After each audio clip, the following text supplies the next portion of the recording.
The obese girl gave her only blanket to a stranger until the mountain man revealed it was his father. The wind howled through the pines like a chorus of damned souls, carrying with it the promise of a brutal November night in the Wyoming Territory. Sarah Whitmore pulled her threadbare shawl tighter around her massive frame as she trudged along the frozen creek bed, her boots crunching through ice-crusted snow. The year was 1824, and winter had arrived early in these mountains, catching even the most seasoned frontiersman unprepared. At 23 years old, Sarah had learned to move through the world as if apologizing for the space she occupied. Her substantial weight, a curse in the eyes of the good people of Cedar Ridge, had made her an object of ridicule and scorn since childhood. The town's women whispered behind gloved hands when she passed, their eyes filled with judgment and pity in equal measure. The men either ignored her entirely or made crude jokes at her expense, their laughter echoing through the general store or outside the church on Sundays. She lived alone in a leaning shack at the edge of the settlement, earning meager coins by taking in mending and washing. Most days, she survived on cornmeal mush and whatever vegetables she could coax from her small garden during the brief growing season. Her only blanket, a faded quilt her mother had stitched before dying of fever 7 years prior, was her most precious possession. It was all that stood between her and the killing cold of mountain nights. This particular evening, Sarah had ventured farther than usual, searching for deadfall to burn. Her woodpile had dwindled to almost nothing, and she couldn't afford to purchase timber from the sawmill. The proprietor, Mr. Hutchins, had made it clear that her money was no good there, not after she dared to speak up when his son had pelted her with rotten apples the previous summer. The light was fading fast, painting the snow in shades of purple and gray when she heard it, a low, rattling moan that seemed to emanate from the very earth itself. Sarah froze, her heart hammering against her ribs. Bears were common in these parts, and a person caught alone in the wilderness stood little chance against such a predator. But the sound came again, weaker this time, and unmistakably human. Sarah dropped her bundle of sticks and followed the sound, her breath forming white clouds in the frigid air. About 50 yards into the tree line, she found him. An elderly man collapsed against the base of a massive spruce, his lips blue, his weathered face as pale as the snow surrounding him. His clothes, though well made, were torn and stained with blood. One leg bent at an unnatural angle beneath him. "Isa, sir?" Sarah knelt beside him, wincing as the cold bit through her worn skirts. "Sir, can you hear me?" The man's eyelids fluttered. His breath came in shallow, labored gasps. Hypothermia had already set in. Sarah could see it in the glazed look of his eyes, the way his body had stopped shivering. She'd seen it before, years ago, when a trapper had stumbled into town after 3 days lost in a blizzard. The man had died within hours, despite being brought to a warm fire. Without hesitation, Sarah removed her shawl and then unwrapped the quilt from around her shoulders, the blanket that meant survival in her drafty shack, the last tangible connection to her mother. She tucked it carefully around the stranger, covering him from chin to feet, then began gathering pine boughs and dry wood. Her hands were numb and bleeding by the time she managed to coax a flame to life using her flint and steel. The stranger remained unconscious, his breathing so faint she had to press her ear to his chest to confirm he still lived. Throughout the long night, Sarah fed the fire, sacrificing her gathered wood to keep the flames high. She sang to the old man, hymns her mother had taught her, folk songs from her childhood, anything to fill the terrible silence of the forest. When dawn finally broke, Sarah was shaking uncontrollably from the cold, her lips cracked and bleeding, her dress stiff with ice. But the stranger's color had improved slightly, and his breathing had steadied. She'd saved him, though she might have condemned herself in the process. The sound of hoofbeats made her look up. Through the morning mist emerged a figure on horseback, a man so tall and broad-shouldered he seemed carved from the very mountains themselves. His dark beard was streaked with gray, and his eyes, sharp as a hawk's, swept the clearing before settling on the scene before him. "What happened here?" His voice was rough as tree bark, but there was no threat in it, only urgency.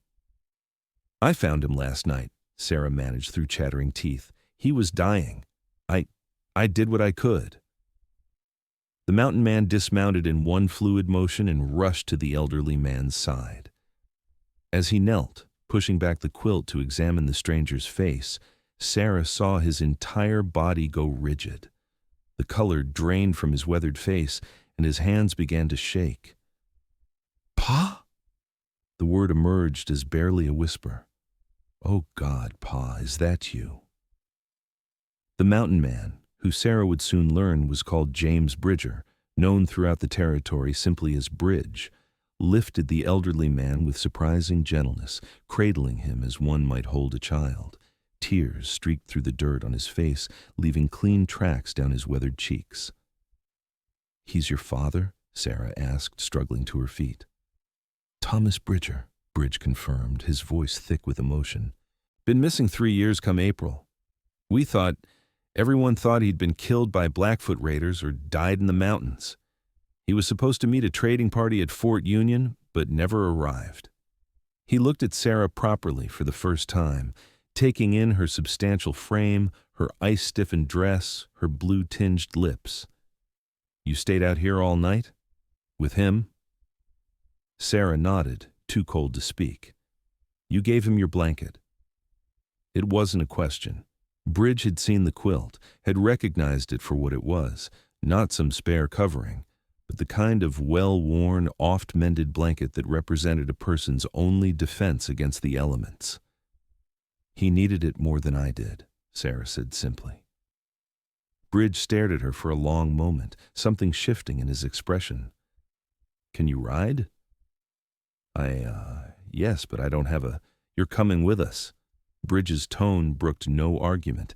He lifted his father onto the horse with practiced ease, then turned to Sarah. "I'll walk.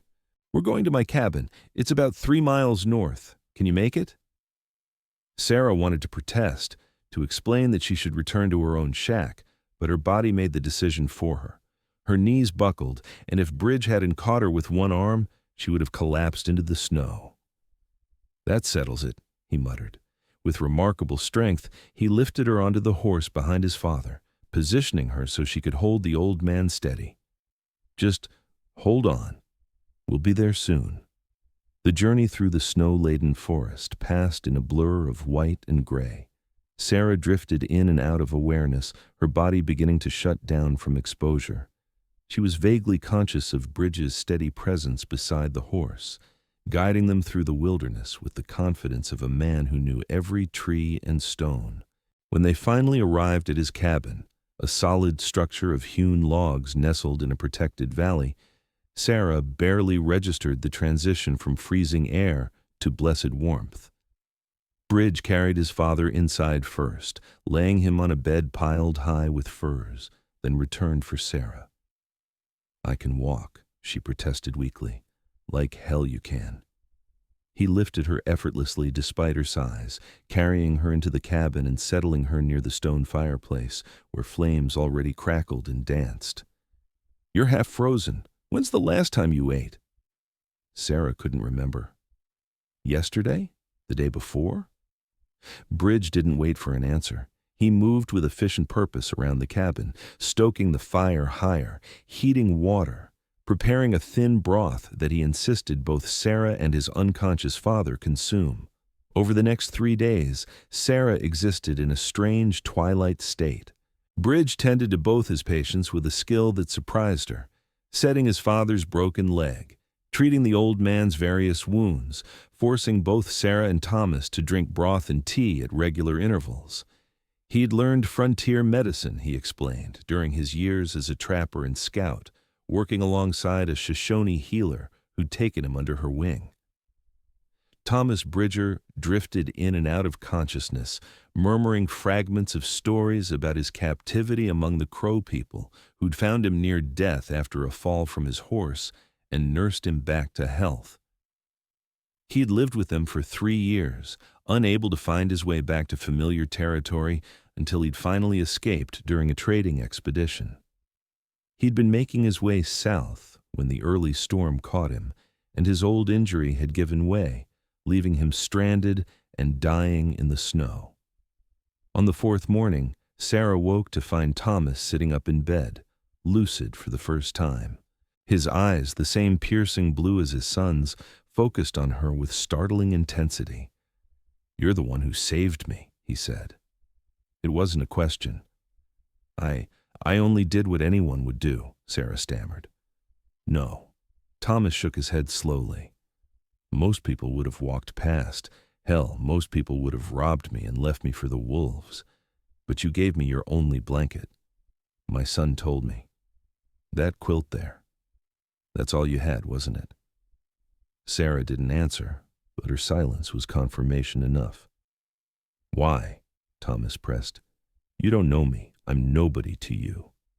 "You were dying," Sarah said simply. "How could I do anything else?"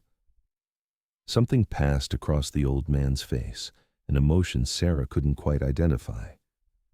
"What's your name, girl?" "Sarah Whitmore, sir." "Well, Sarah Whitmore, you saved my life. That's a debt I don't take lightly." He glanced at his son, who stood in the doorway holding an armload of firewood. "Neither of us do." As Thomas Bridger's strength returned over the following weeks, the true scope of his son's isolation became clear to Sarah. Bridge lived alone in his mountain cabin, venturing into Cedar Ridge only when necessity demanded, for supplies, ammunition, or to trade the furs he trapped during winter months. He'd chosen this solitary existence deliberately, Sarah learned, after his wife had died in childbirth 8 years earlier, taking their infant son with her. "Couldn't stand being around people after that," Bridge admitted one evening as the three of them sat around the fire. "All their sympathy, their empty words. Mountains don't lie to you. They don't pretend to understand things they can't." Sarah understood that kind of isolation all too well. Her own solitude had been forced upon her, but the result was the same, a life lived at the margins, watching the world from a distance. Thomas, meanwhile, proved to be a storyteller of considerable talent. As his body healed, he regaled them with tales of his time among the Crow people, describing their customs, their honor code, their intricate understanding of the land. He spoke with respect and affection, making it clear that while he'd longed for home, he'd been treated well by his captors, turned hosts. "They called me Gray Bear," Thomas chuckled, "said I was stubborn as a grizzly and twice as ornery. When I finally told them I needed to find my way back to my son, their chief gave me provisions and a map marked on deerskin. Told me the Great Spirit must have important plans for me if I'd survived the fall that should have killed me." "Maybe he did," Bridge said quietly, looking at Sarah. "Maybe it took 3 years for the right person to be in the right place at the right time." When Sarah was strong enough to walk without difficulty, she insisted on returning to Cedar Ridge. Bridge and Thomas exchanged a look she couldn't interpret. "About that," Bridge began carefully. "I rode down to check on your place while you were recovering. Sarah, there's no easy way to say this. Your cabin burned down. Happened during that storm, most likely. Nothing left but ashes in the stone chimney." Sarah felt the ground tilt beneath her. Her home, her mother's few precious belongings, her sewing supplies, everything gone. "I see," she managed, her voice barely audible. "You'll stay here," Thomas announced with the finality of a judge's gavel. "We've got the room, and Bridge needs help with his trap lines anyway. Man can't run them all himself and still have time to hunt and maintain the place." "I couldn't possibly," Sarah began. "It's not charity," Bridge interrupted. "It's payment. You saved my father's life. The least we can do is give you shelter and food in exchange for your help around here. You can cook, can't you?" "Of course, but then it's settled." Thomas leaned back in his chair, looking satisfied. "Besides, winter's barely begun. You try to live in town with no home, no wood, no supplies, you'll be dead before Christmas. That what you want? Make my rescue meaningless?" It was emotional manipulation, and Sarah knew it. But the alternative, begging for shelter from the same townspeople who'd mocked and ostracized her for years, was unthinkable. She swallowed her pride and nodded. The arrangement worked better than Sarah had dared hope. She discovered that Bridge, for all his gruff exterior, was a decent and honorable man. He treated her with respect, never commenting on her size except to note that she was stronger than she looked, which proved true when she helped him haul firewood and process deer carcasses. Thomas, recovering steadily, appointed himself her teacher, instructing her in wilderness survival, how to read weather signs, identify edible plants, track game through snow. One bitter January afternoon, Bridge returned from town with news that set Sarah's heart racing. "Ran into Reverend Morrison at the trading post," he said, stamping snow from his boots. "Told him about how you saved Pa. Word spreading through Cedar Ridge. The Reverend wants to hold a special service, recognize your bravery in front of the whole congregation." Sarah felt her stomach clench. "No, please no. They'll make it into something to mock me with. I know how they are." "Let them try," Thomas growled from his chair. "I'll have words with anyone who disrespects the woman who saved my life." But Bridge understood Sarah's fear in a way his father couldn't. He'd seen the cruel eyes of townspeople, heard their whispered comments about the fat hermit girl who lived on the settlement's edge. "It's your choice," he told Sarah gently. "We won't force you.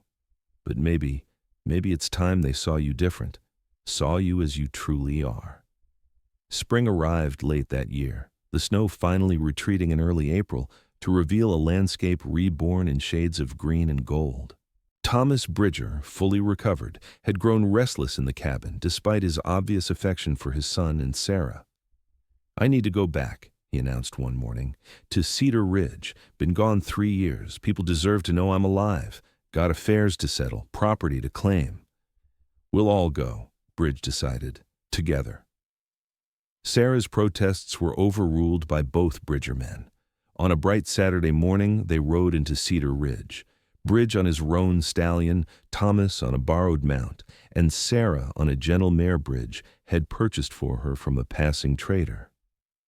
The town's main street fell silent as they appeared, dozens of faces turning to stare at the impossible sight of Thomas Bridger, returned from the dead. Reverend Morrison emerged from his church, his weathered face cycling through shock, disbelief, and finally joy. "Thomas, is that truly you?" "In the flesh," Thomas confirmed, dismounting with only a slight wince from his once broken leg. "And I've got quite a story to tell." The town gathered in the church that afternoon, packing the pews until people stood along the walls and spilled out onto the steps. Sarah tried to slip away to hide in the back, but Bridge gently but firmly guided her to a seat in the front row. Thomas stood before the congregation and told his story.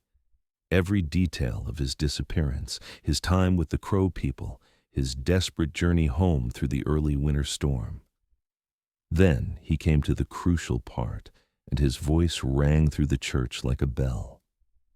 "I was dying," he said plainly. Any man would have known it. Broken leg, bleeding, half frozen.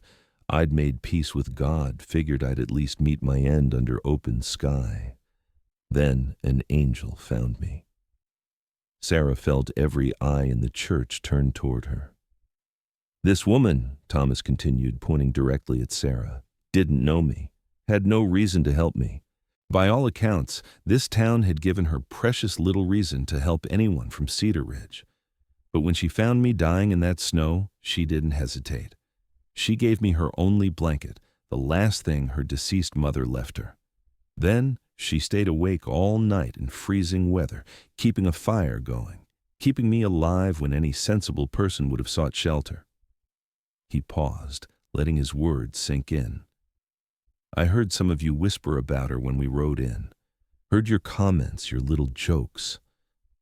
Well, let me tell you something. This woman has more courage, more genuine Christian charity in her little finger than most of you have in your whole bodies. She's the reason I'm standing here.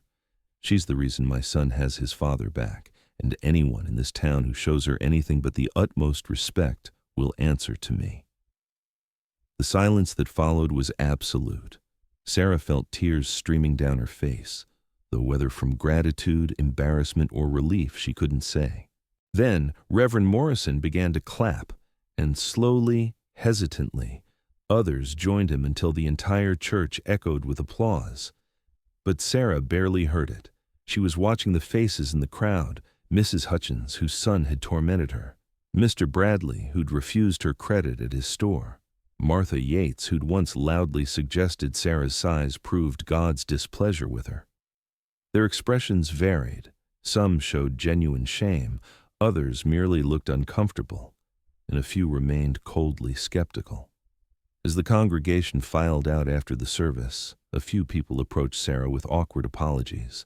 Most simply avoided her eyes. But something had shifted. Some fundamental perception had changed. She was no longer invisible, no longer just the fat girl at the edge of town.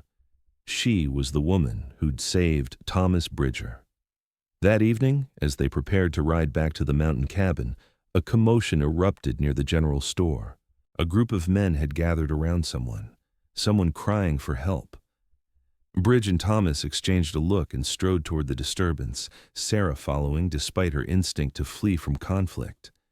They found young Willie Hutchins, the same boy who'd pelted Sarah with apples, pinned beneath a overturned wagon. His father and several other men were trying desperately to lift it, but the angle was wrong, and the boy was screaming. "Move aside," Bridge commanded. He positioned himself at one end of the wagon while his father took the other.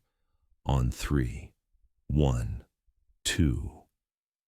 "Wait!" Sarah pushed forward. She'd seen the problem immediately. They needed a third person to lift from the middle, someone strong enough to bear significant weight. Without thinking, she squeezed between them, gripped the wagon's undercarriage, and nodded. 3! They lifted together, muscles screaming with effort. The wagon rose just enough for Mr. Hutchins to drag his son free before they let it drop. Willie was bruised and shaken, but miraculously uninjured, his legs having been protected by a rut in the road. Mr. Hutchins stared at Sarah, his face working through a series of emotions. Finally, he extended his hand. "Miss Whitmore, I owe you an apology. 1,000 apologies. For how I've treated you. For how I let my son treat you. You just saved his life, and I don't deserve such mercy." Sarah looked at his hand for a long moment before taking it. "Your son deserves a father who teaches him kindness," she said quietly. "Maybe you can start with that." The weeks following Thomas Bridger's public revelation transformed Sarah's existence in ways she could never have imagined. The town's attitude didn't change overnight. Generations of prejudice couldn't be erased by a single act of heroism, but cracks appeared in the wall of hostility that had surrounded her for so long. Mrs. Morrison, the Reverend's wife, visited the mountain cabin in early May with a basket of preserves and an invitation for Sarah to join the church's quilting circle. Mr. Bradley extended credit at his general store, albeit grudgingly. Even the children who'd once taunted her fell silent when she passed, though their stares remained. But the greatest change came from an unexpected source. One morning in late May, Bridge emerged from the forest where he'd been checking his trap lines to find his father and Sarah deep in conversation, sketching something in the dirt with sticks. "What's this?" he asked. Thomas looked up with a grin. "Building plans. We're putting up a proper cabin for Sarah, down where that stand of aspen grows near the south meadow. Can't have her sleeping in our storage room forever. Girl needs her own place." "A cabin?" Sarah looked stricken. "But I don't have money for materials for—" "Who said anything about money?" Bridge interrupted. "Shh." He studied the crude plans in the dirt, then nodded slowly. "It's a good spot, protected from north winds near the creek. We'll need to fell about 30 trees, properly season the logs." "Actually," Thomas interjected, "I was thinking we might ask the town for help. Make it a community effort like barn raisings back east. Give folks a chance to make amends in action rather than just words." Bridge looked skeptical, but Sarah surprised them both by nodding. If they want to help, let them. If they don't, we'll manage ourselves. The announcement was made the following Sunday after church services. To everyone's astonishment, more than 20 men volunteered their labor, and a dozen women pledged to provide food for the workers. Some, Sarah suspected, were motivated by genuine remorse. Others simply wanted to be part of the story, to tell their grandchildren they'd helped build the cabin of the woman who'd saved Thomas Bridger. Their motivations didn't matter. What mattered was the sound of axes biting into wood, the calls of men working in coordination, the sight of walls rising from the earth. Bridge worked alongside the other men, but Sarah noticed how his eyes kept finding her throughout those long days of construction. When she carried water to the workers, his gaze followed her movements. When she laughed at one of his father's jokes, she caught him smiling. Something unspoken was building between them, as solid and real as the cabin taking shape in the meadow. The structure was completed in less than 3 weeks. A sturdy one-room cabin with a stone fireplace, real glass windows, a gift from the Reverend, and a solid plank door. The women of Cedar Ridge had stitched a new quilt for Sarah's bed, their way of replacing the one she'd sacrificed. It wasn't as fine as her mother's handiwork, but Sarah found herself moved to tears nonetheless. On the evening after the cabin's completion, Thomas Bridger made an announcement at the celebration gathering. "I'll be heading back to my old homestead come autumn," he said. "Been too long away. But first, I think it's time I told you all something about my son." Bridge looked alarmed, but his father continued. "James here has been alone too long, lost his wife, lost his way for a while. But this winter, watching him care for me and Sarah, I saw the man I always knew he could be, saw him smile again, laugh again, come back to life." Thomas paused, his eyes moving between his son and Sarah. "Sometimes the best things come from the worst circumstances. Sometimes God puts people in our path exactly when we need them most." The implication hung in the air like morning mist. Sarah felt her cheeks burning as whispers rippled through the gathered crowd. Bridge, for his part, looked like he wanted the earth to swallow him whole. That night, after the last townsperson had departed and Thomas had diplomatically retreated to the main cabin, Bridge walked Sarah to her new home. They stood together in the doorway, neither quite willing to say goodnight. "My father's about as subtle as a charging buffalo," Bridge finally said. Sarah surprised herself by laughing. "He means well." "He does." Bridge hesitated, then continued. "Sarah, these past months, having you here, working alongside you, watching you handle everything this town threw at you with grace and strength, it's made me realize something." Sarah's heart hammered in her chest. "What's that?" "I've been dead inside for 8 years, just going through the motions, existing but not living. But you made me want to live again, made me remember what it feels like to care about someone." He took a deep breath. "I know it's too soon. Know I've got no right to speak of such things. But I need you to know that if you ever wanted, if you could ever see your way to—" Sarah stopped his stumbling words by taking his hand. His calloused palm was warm against hers, solid and real. "I see you too, James Bridger. Saw you the moment you came crashing into that clearing to save your father. Saw a man who'd closed himself off from the world, but still had a heart big enough to care." Bridge lifted her hand to his lips, pressing a gentle kiss to her knuckles. "Will you give me a chance? Let me court you proper-like? I know I'm no prize, too old, too weathered, too accustomed to my own company, but I swear I'll do right by you." "You're the finest man I've ever known," Sarah said simply. "And yes, James Bridger. Yes."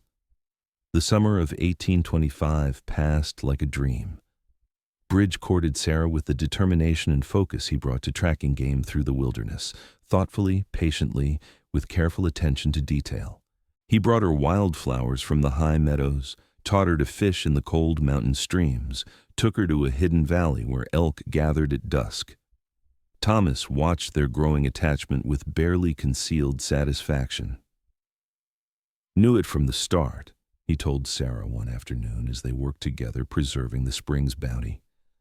"Saw how my boy looked at you, even when he didn't understand it himself. You were the answer to prayers I didn't know how to pray." But as summer faded toward autumn, a shadow fell across their happiness.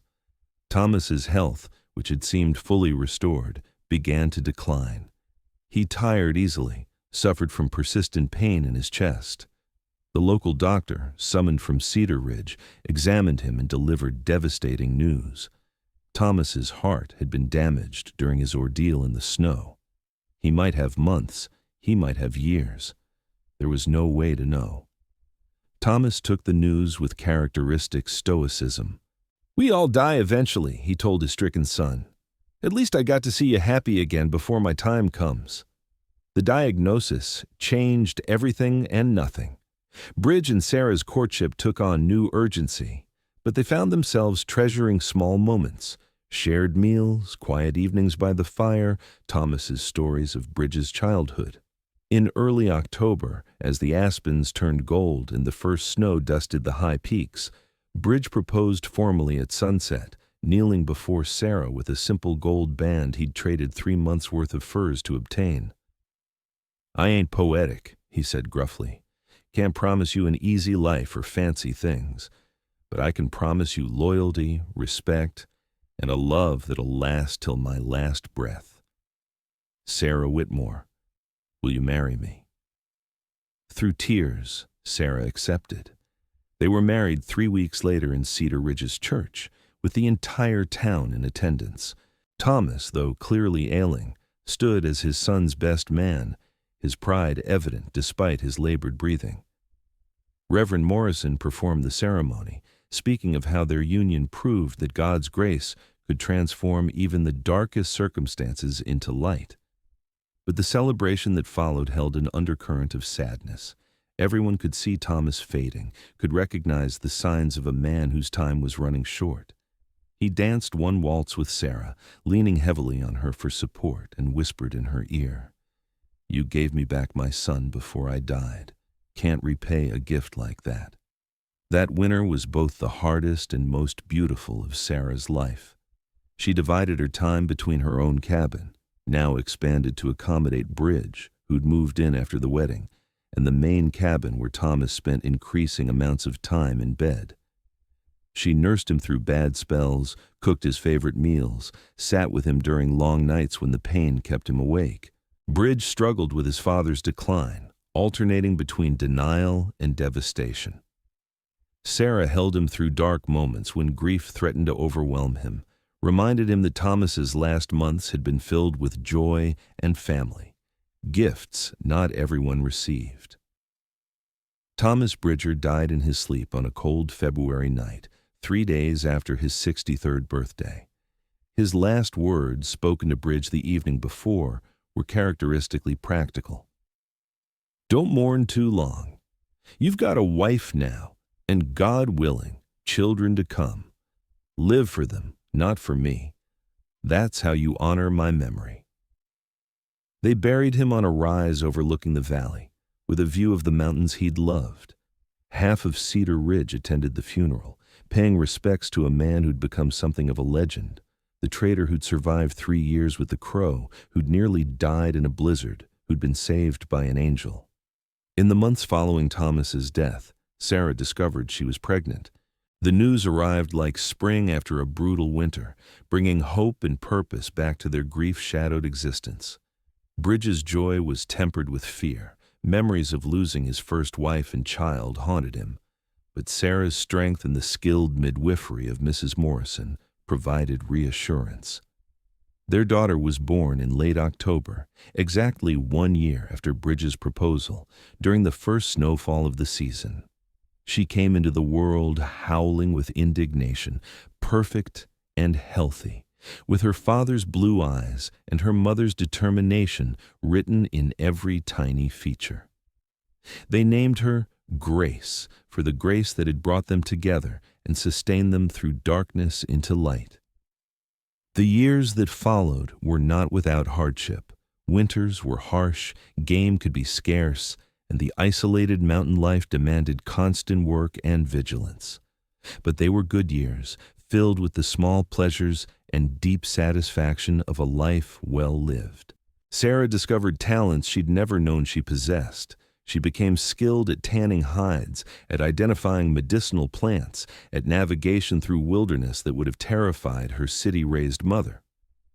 Bridge built additions to their cabin as their family grew.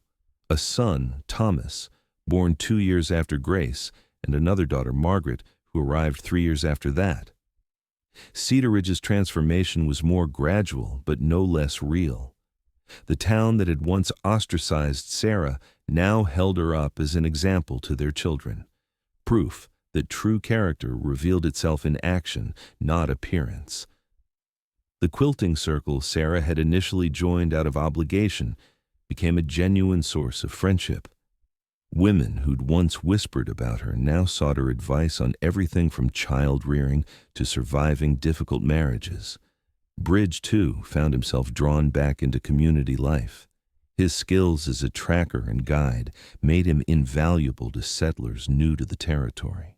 He led hunting parties, served as a mediator in disputes, trained younger men in wilderness survival. The isolated mountain man had become, almost despite himself, a pillar of the community. But their truest home remained the cabin in the meadow, with the mountains rising behind, and the creek singing its endless song nearby. On warm summer evenings, they'd sit on the porch while the children played, and Bridge would take Sarah's hand, still marveling at the path that had led them to this moment. "Do you ever regret it?" he asked one evening, watching Grace teach her younger siblings to skip stones in the creek. "Giving up that blanket, I mean. If you'd kept it, you might have married someone else, lived a different life." Sarah considered the question seriously, as she did all things. "I think about that night sometimes," she admitted. "How cold I was. How certain I was that I'd die there beside your father. But I've never regretted it, not once, because that choice, that moment of deciding what kind of person I wanted to be, that's what led to everything else. To you, to our children, to this life." She leaned against his shoulder, watching their children in the golden evening light. "Thomas was right, you know. Sometimes God puts people in our path exactly when we need them most. Sometimes the worst moments create the best possibilities." Bridge kissed the top of her head, breathing in the familiar scent of her hair, pine smoke and herbs, mountain air and home. "My father used to say that character isn't what you do when people are watching. It's what you do when no one's there to see, when there's no reward, no recognition, nothing but your own conscience to satisfy." He was a wise man. He was, and he was right about you from the start. You're the strongest person I've ever known, not despite your struggles, but because of them. They shaped you into someone who could make the hardest choice without hesitation. Eteni tu imr. As the sun set behind the mountains, painting the sky in shades of rose and gold, the Bridger family gathered for supper. Grace, now 6 years old and sharp as her grandfather had been, chattered about the deer she'd seen near the creek. Thomas, barely 4 but already showing signs of his father's quiet strength, listened intently. Margaret, still an infant, gurgled contentedly in her mother's arms. They were a family forged from loss and loneliness, from a single act of compassion on a frozen night. Sarah looked around the table at her husband, her children, her hard-won life, and felt a contentment deeper than any she'd imagined possible in those dark days when Cedar Ridge had seemed like the whole cruel world. She thought about the girl she'd been, isolated, scorned, surviving on the margins of society. That girl had given away her only blanket because it was the right thing to do, because another person's survival mattered more than her own comfort. She hadn't expected reward or recognition, hadn't imagined that choice would lead to love and family and belonging. But it had, and in doing so, it had proven a truth that Sarah now understood in her bones, that the greatest transformations often begin with the smallest acts of grace, that kindness creates ripples that spread far beyond their origin, and that the strength to give when you have nothing is the most powerful force in the world. Outside, the first stars emerged in the darkening sky. Somewhere in the mountains, a wolf howled, and Bridget's answering call echoed back, a sound that spoke of wild places and untamed spirits, of survival against odds and the fierce determination to protect what you love. Sarah smiled, squeezed her husband's hand, and helped Grace cut her meat into smaller pieces. This was her life now, not the grand story of a dramatic rescue, but the daily reality of love and work, of children growing and seasons changing, of being part of something larger than herself. And it was more than enough. It was everything. The blanket she'd given away that frozen night had covered a dying man and saved a life. But the warmth it generated had spread far beyond that single act, creating a family, healing a broken heart, and transforming an entire community's understanding of what truly mattered. In the end, Sarah thought, that was the real miracle. Not that she'd saved Thomas Bridgers,